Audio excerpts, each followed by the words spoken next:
คนในពីចៅឆ្លៀនពៀននឹងឲ្យបងប្អូនណាដែលចង់បរិច្ចាគអីគីឡូអត់ដឹងកន្លែងណាទៅខាងម្ដុំអ្នកនៅភ្នំពេញហើយនៅទៅខាងបឹងកក់នៅ Eatmore នៅជិត Calendar Mall ទៅមុខ Calendar Mall ហើយនឹងនៅជិត Eden Garden អញ្ចឹងណាហ្នឹងហើយពួកខ្ញុំនេះយើងរៀបចំទៅតាមអ្វីដែលយើងអាចទៅបានដូចជារៀបចំការរំលាយអញ្ចឹងណា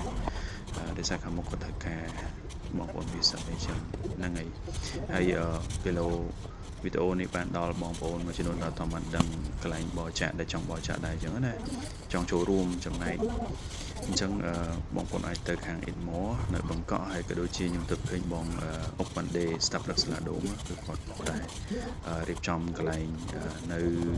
ខាងកោះពេជ្រណាអញ្ចឹងបងនៅដំណឹងក៏អាចទៅចូលរួមចំណែកនៅក្នុងបានដែរហ្នឹងហើយបងប្អូនណាដែលចង់ចូលរួមយើងអត់មានអីទៅចូលរួមច្រើនមានជាកម្លាំងក៏បានដែរអញ្ចឹងទៅចូលរួមជួយពួកគាត់ទៅនឹងក៏ជាការចូលរួមមួយដ៏ល្អអូខេអញ្ចឹងយើងរៀបចំរួចរាល់ហើយយើងមានកាអាវខ្លះកាអាវងាយខ្លះមានអាហារខ្លះ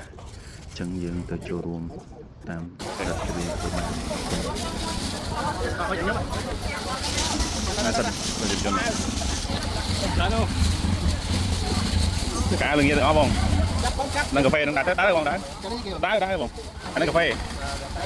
ដាក់បងកាហ្វេមួយភេសជ្ជៈ